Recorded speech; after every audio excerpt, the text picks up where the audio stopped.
Hey folks, I'm Dennis. Thanks for watching my video. Today I'm going to show you how to make an adjustment on your Hustler Raptor if it's not tracking straight. Maybe you've had to replace a dampener, adjust your steering arm, something like that, and it's not tracking exactly straight. It's a pretty easy fix. I'll show you how to do it. Let's get started. And this is the front of the right rear tire, and we're looking rearward. This is the hydraulic unit on the right hand side. This is the rod that comes from the steering lever, and then this is the knuckle that rod goes through. This is where you're going to make adjustments. Now what you have to do is watch this. I'm going to move the steering arm. You can see how that moves. Okay, when you go forward, it pushes this plate back. When you put it in reverse, it pulls this plate forward. So you kind of have to compare both sides. My mower currently is tracking, when I'm going forward, it's tracking a little bit to the left.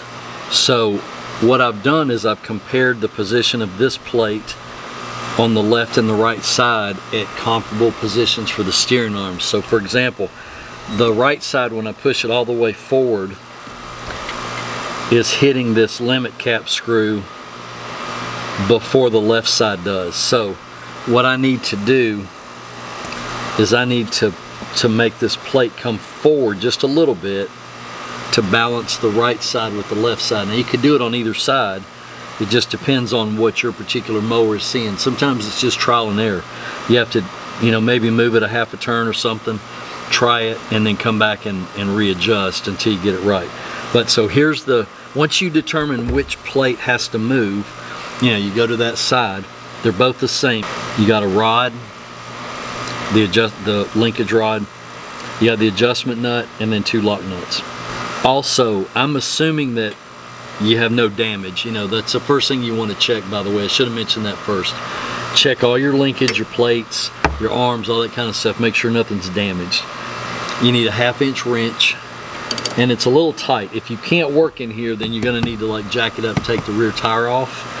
I'm going to do it without taking the tire off because I don't want to take it off. I can get in here and work, okay, but if you can't, for whatever reason, you might, everybody's different, The first thing you want to do is loosen up that outer lock nut. You don't have to loosen up a whole lot because you're basically going to do this about a 1/2 a turn at a time. So that's about a turn off of that lock nut. I want to move this plate. I want the rod to be deeper into this plate because I want this plate to rest naturally a little bit more forward.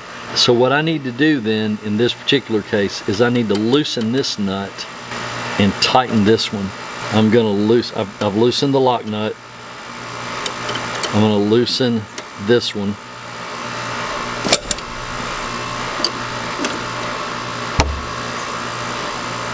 So none of that really affects anything. That's just getting it loose.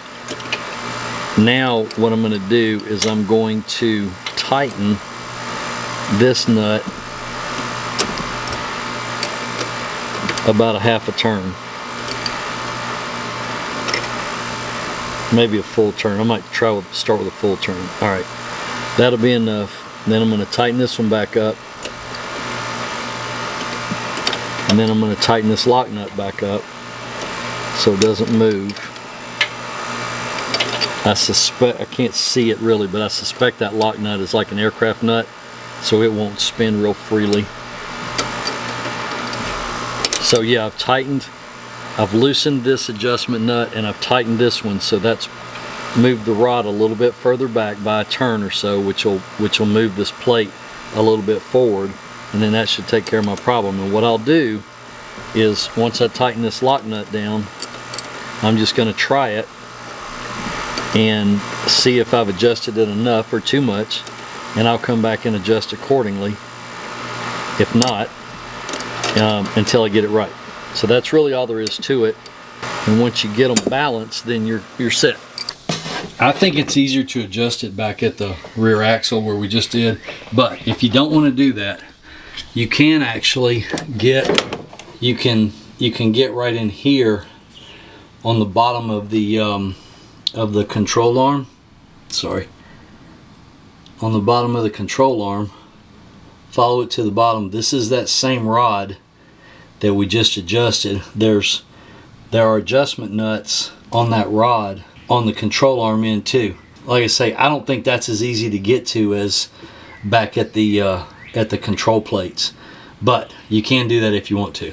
Give me a thumbs up if you would. Thanks for watching, folks. I appreciate it. Take care. God bless you.